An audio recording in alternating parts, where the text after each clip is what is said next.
One day to go until the Lions face the Seattle Seahawks, and it's welcome to Ouchville. Population, Detroit.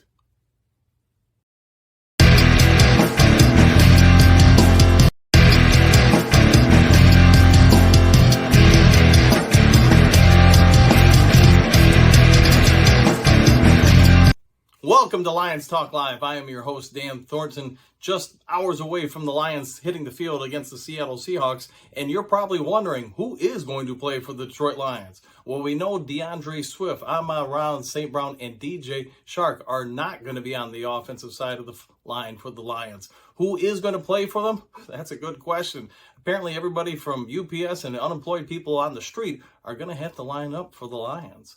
But in all seriousness, we are going to have an opportunity to see if TJ Hockenson, who's been in a bit of a slump to start this year, can get out and help propel the offense.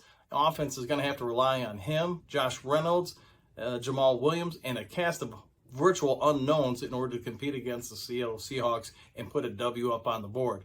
Without a question of a doubt, the Lions absolutely must win this game here today. To go 2-2 heading into New England, they'll have an opportunity to keep their season alive. A loss, though, and it might be crickets for this regime. Going on with that note, we find Jeff Okudah has resurrected his career and the conversation of, is he a bust or is he going to be a potential lockdown corner?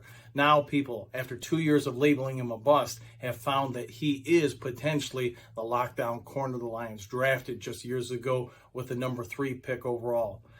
DJ Metcalf from Seattle, a phenomenal physical specimen, has called out that Okudah has played great this year, but might not exactly be a true shutdown corner because he happens to have a safety over the top.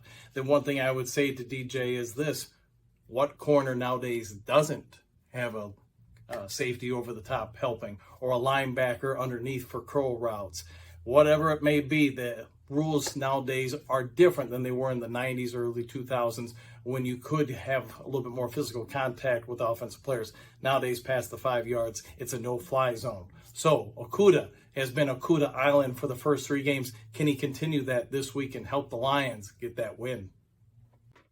No matter what happens tomorrow, the Lions have got to win. But go ahead, leave an L for Lions or S for Seattle in the comments section below, depending on who you think is going to win. If you want to, go and throw in your score predictions down below. Make sure you got your Mountain Dew on your sides as you're getting ready for game day. And let me tell you, the Lions absolutely need a win, or we might be carrying Campbell out of the field, and not in a good way.